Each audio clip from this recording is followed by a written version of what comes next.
this video, we will look at another element that influences human behavior, that is learning. So often learning is associated with education because that is where the learning happens during the formative years of our life. But learning has much more than the normal educational related things that we associate it with. It is a very important tool for managing human behavior. And in this video, we will try to explore what is the concept of learning, what are the theories of learning that we can use to influence and manage human behavior. So what exactly is meant by learning? Learning can be defined as any relatively permanent change of behavior that occurs as a result of experience. Now, so when we look at the definition of learning, one of the important element of this definition is the permanent change that happens in the behavior, and that is where as managers we are also interested in. Why? Because see, when we look at management, it is the activity, or this is the management is the way through which we get things done in an organization, and it is all about the human behavior which is directed towards a goal that an organization needs to achieve, and we need to direct the behavior of people at work towards the objectives so that these objectives are met efficiently and effectively. So when we are looking at changing the behavior of an employee in the way that we like, learning becomes an important tool, because when we look at the life of an individual, the way we live our life is through exhibiting certain behaviors or actions. From where do we get these behaviors? We learn these behaviors through experience and observation. And as managers, this is also what we want, right? We want our employees to behave in a productive manner when they are at work. And if we are able to make our employees behave in a particular manner, in a permanent fashion, then a lot of work will be done, and the managerial effort will also be less. Why? Because the employees have already learned to work in a productive fashion.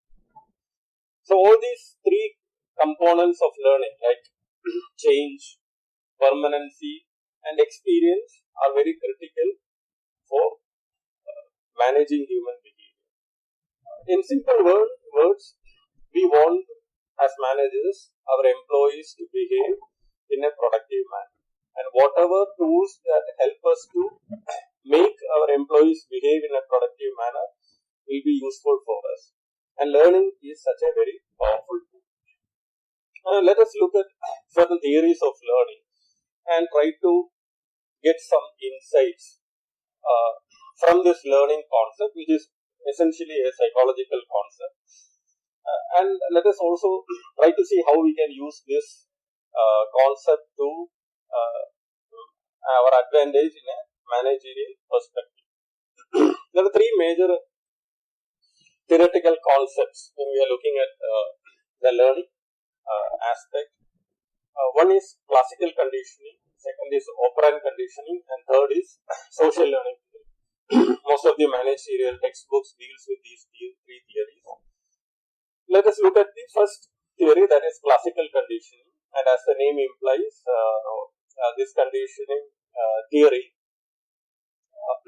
is very old, and this is a theory which says that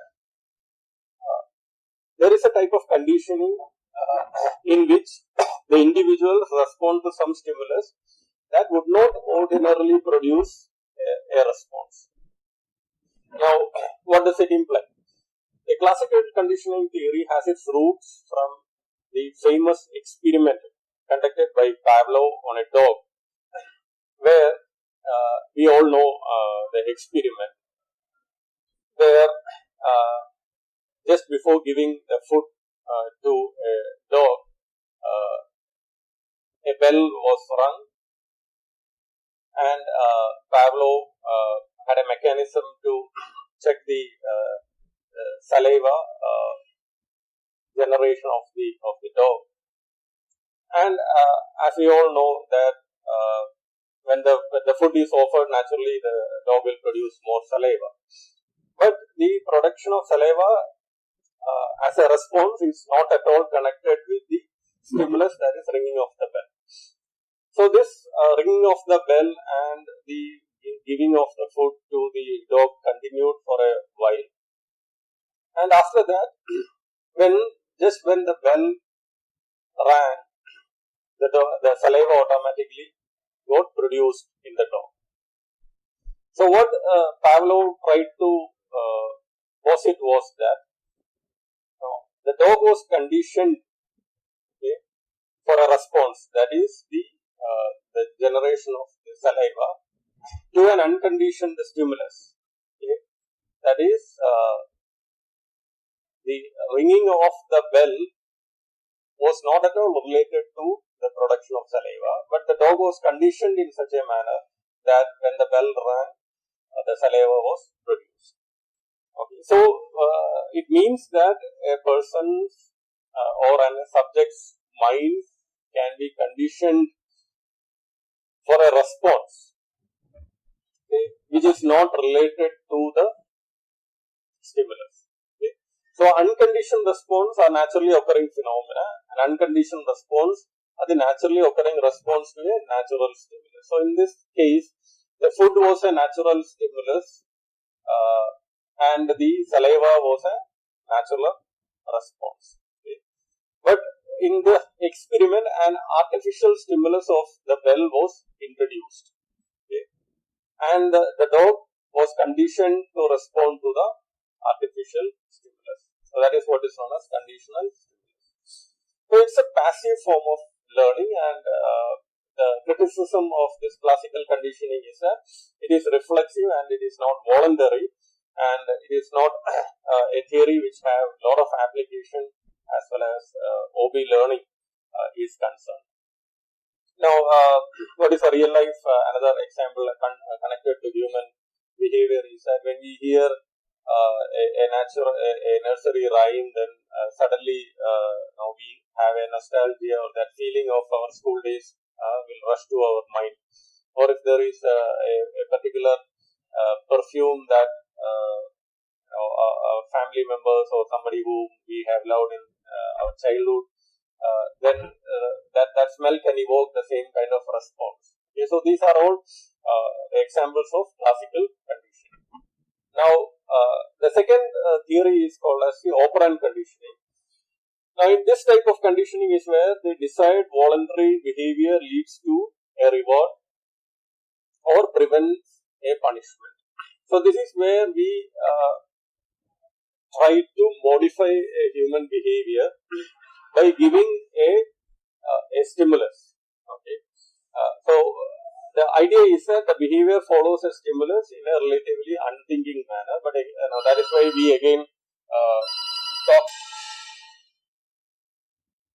So here what we are saying is that if you want to elicit a proper response or a behavior from a person, we will be able to condition that behavior by the use of a stimulus. Okay. So the key concepts under operant conditioning is that there is a concept of conditioned behavior, which is a voluntary behavior that is learned and which is not reflexive, and the concept of reinforcement, which is heavily used in the managerial domain, that is the consequences of a behavior which can increase or decrease the likelihood of behavioral repetition. Pleasing consequences increases the likelihood of repetition, and rewards, which are most effective, are effective when it is given immediately after the performance.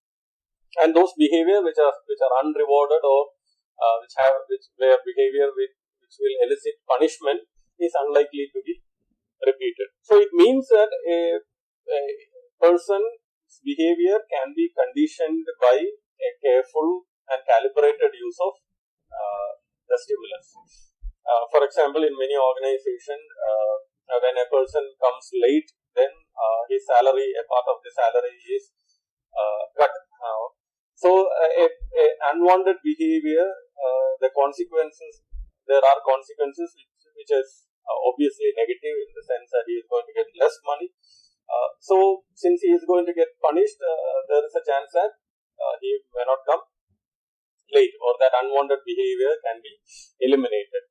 And when you are giving certain rewards to an employee for a positive behavior, when you are giving an award, when you are giving a recognition, or even when you are giving a compliment for a positive response, there are chances that those positive behaviors are repeated. So that is what reinforcement is all about. So here, again, according to the theory, most of the behaviors can be conditioned. However, we all know that there are people who so there are many occasions where the employees behave in a positive manner, not in anticipation of certain rewards. For example, activities which are driven by intrinsic motivation is usually not backed by any external rewards as such. But if you look at most of the reward mechanisms that are in the management of domain, you can see that it is based on this theory of operant conditioning. The next theory is called the social learning theory. It is based on the idea that not only people learn through this conditioning by rewards and punishment, they also learn indirectly by observation, reading, or just hearing about someone else's experiences. So we have a model employee or a person who is within our social circle, and we look at their experiences and often learn from their experiences. So what are the key concepts behind this social learning theory is that one concept is about the attentional processes. That is, the person should recognize and pay attention to the critical features that is to be learned. Retention process talks about whomsoever that we are looking at for modeling, their actions must be remembered to be learned, and watching the model's behavior should be converted into doing, and finally the positive incentives have to be there to motivate the learners. Okay, so what here the practical application of social learning theory is that there is a lot of learning from the people whom we interact with. Our behaviors are also shaped not only by the concept of rewards and punishment, but also by the influence of peers. So that is why when you work in an organization or you are heading a team, the employees look at each other's behavior and then they often learn from each other's behavior. Or in certain organizations, you look up at someone as a model. It can be in a positive sense or in a negative sense. And often that model's behavior is taken as a learning experience by the employee. So it is very important for the. So as a leader, we need to ensure that there are a lot of positive models in a sense that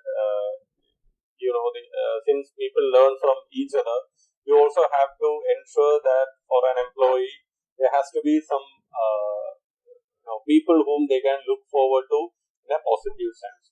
Okay, that is the practical application of the social learning theory. And why we are learning all these is because we want to shape the human behavior.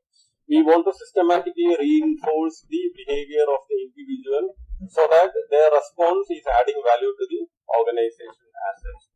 So how do we shape human behavior? There are behavior. One is giving positive reinforcement to the desired behavior. That is, we are giving a reward for the desired behavior. That is, we are making the employees learn that he is going to be rewarded when he exhibits a positive behavior. For example, in one of the organization I know, there was a attendance award where people who were on time and who are very punctual every year is given some cash rewards. The negative reinforcement is again it's a learning tool where you are removing an unpleasant consequence when the desired behavior occurs. So you are removing obstacles that can prevent an employee from causing a desired behavior. For example, there are organizations which encourage employees to stay nearby their office, okay, so that they don't come late, okay, or you are starting early so that you come on time. So you are trying to remove an unpleasant consequences when the desired behavior occurs, and then you can negatively or you can use punishment for unlearning the employee from an undesired behavior. For example, you are punishing an employee for coming late. That kind of unlearn the employee for that behavior. So he knows that he will get a negative consequence if he comes late. And then you can even withhold the reinforcement of a behavior to cause its cessation. For example, if you have an employee who always creates a lot of issues in a meeting, you can ignore that person in meetings, and after a few meetings you can see that that employee may stop contributing negatively in the in that meeting. So that is, we are withholding any reinforcement of a behavior that you don't want that person to exhibit. And then the next question comes, okay, fine, giving reinforcement is a good idea. How often should you give reinforcement? What are the ways in which that reinforcement should be given to to promote a behavior? You can do it in two ways. One is that you can continuously reinforce. That is, a desired behavior is reinforced each time it is demonstrated. Now you are giving an incentive for sales. So every time the sales happen, you are getting incentivized. It's a continuous reinforcement of a positive response. Or you can decide that, okay, I am not going to give it on a continuous basis. I am going to give it only intermittently. These in multiple frequencies I am going to give. So a desired behavior is reinforced enough to make the behavior worth repeating, but not every time it is demonstrated. Okay, so every time the person exhibits a positive behavior, or you are calling for, say, an idea, or you are starting a system in an organization where employees are asked to give you ideas, and initially, in order to make them give a lot of ideas, you may start kind of giving recognition to people who give ideas. But later, once you have that behavior happening, then probably you will start giving recognition to only the ideas which are implemented, not for every idea that is being proposed by the employees. So how do you do those kind of intermittent reinforcement? One is based on the ratio. It depends on the number of responses that is being made. So probably when you are giving a reinforcement for the sales, the positive sales that happens in the organization, probably you will decide that, okay, no, I am not going to give an additional reward for every sales that is being made, but based on the number of sales. It can be a ratio, it can be a total figure, or something like a percentage increase, or you can give rewards based on the time. That is the interval, depends on the time between the reinforcement. Okay, or you can decide that, okay, over a period of time, the reinforcement will be given not on a continuous basis. Or the rewards can be spaced at uniform time intervals or after a set number of responses. It can be given after 3 months or half yearly or annually, or after having a number of responses. For example, if that person has achieved his sales targets for consecutive quarters, then you can think about probably giving a reward. Another way of looking at the reward is you can give rewards that are unpredictable or that vary relative to the behavior. It can the management can decide on the time or the quantum as well as the frequency of the rewards that is being given. So all these points out to the fact that we want the employees in an organization to change their behavior. So the term that is very popular in the hobby is called as behavior modification. That is the application of reinforcement concepts to the individuals in the work setting. We want the employees to have a positive frame of mind and exhibiting positive work behavior.